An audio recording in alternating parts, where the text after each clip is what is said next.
पता नहीं बेटा, भूख लग रही है, आज तो किसी ने चाय भी नहीं पूछी। तभी सास बहू घर के अंदर ढेर सारे सामान के साथ आती है और वो भी हंसती हुई। अरे वाह बहू, ये तो बड़ी अच्छी मार्केट दिखाई तूने, बड़ा ही सस्ता सामान था। हाँ माँ जी, और ये सामान हम डबल पैसों में बेचेंगे, मजा आ जाएगा। अरे बहू, भूख लग रही है, कुछ खाने को दे दे। माँ क्या बात है, आज किसी ने पापा को चाय भी नहीं दी। अरे बेटा, अब 40 साल में तेरे पापा ने क्या चाय बनाना भी नहीं सीखा। अरे बेटा रहने दे अब इस बहस को, तुम लोगों ने वैसे बनाया क्या है? बहू परेशान हो जाती है और सास को अकेले में लेकर जाती है। माँ जी, आज तो हम लोगों ने खाना ही नहीं बनाया। अरे बेटा, बाहर के छोले भटूरों से पेट इतना भर गया कि याद ही नहीं रहा कि घर में ये लोग भी हैं खाना खाने के लिए। अब क्या किया जाए? तभी घर में एक महिला आती है। जी वो सुना है आप लोगों की यहाँ साड़ी बिकती है, जरा दिखाएंगे क्या? हाँ हाँ क्यों नहीं। माँ जी आप इन्हें साड़ी दिखाइए, मैं तब तक पिताजी और इनके लिए खाने का इंतजाम करती हूँ।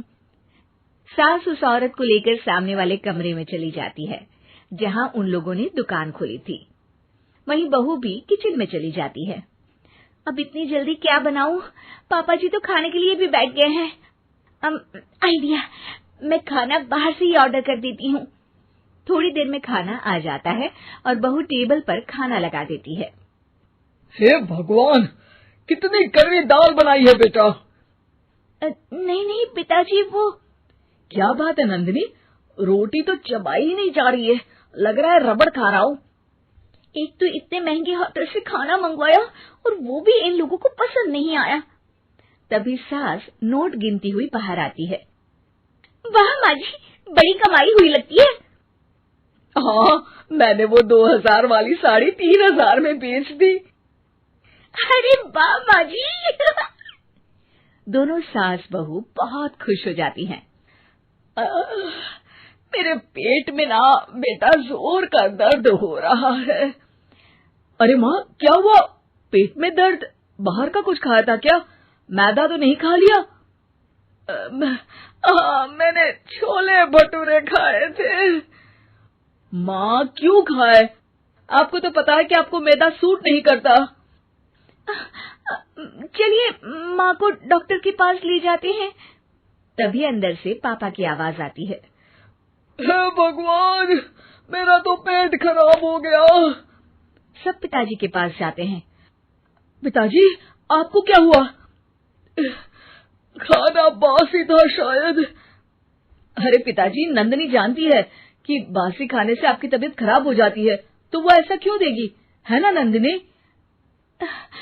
वो खाना मैंने बाहर से ऑर्डर किया था। मैं और माँ दुकान का सामान लेने गए थे, इसलिए खाना नहीं बना पाए। क्या नंदिनी, दुकान के चक्कर में तुमने तो सारे घर का हाल बिगाड़ रखा है। चलो अब माँ और पापा को लेकर अस्पताल चलते हैं। अस्पताल में जाने पर डॉक्टर कहते हैं, हाँ, इन दोनों को तो एक दिन के लिए एडमिट करना पड़ेगा। क्या? क्यों? पेट ही तो खराब है ना। हाँ तो घर ले जाइए ना, अगर लग रहा है कि कोई बड़ी बात नहीं है, और हम सिर्फ पैसा कमाने के लिए इन लोगों को एडमिट कर रहे हैं। नर्स जरा इन लोगों को बिल तो दे देना। चलिए मैं आप लोगों को पैकेज समझा देती हूँ। जब बहू के हाथ में बिल आता है, हे भगवान, 60,000 रुपए! इतना तो मैंने कमाया भी ना था। अब समझ गई कि कमाई के चक्कर में घर के लोगों की सेहत के साथ मैं खिलवाड़ कर रही थी।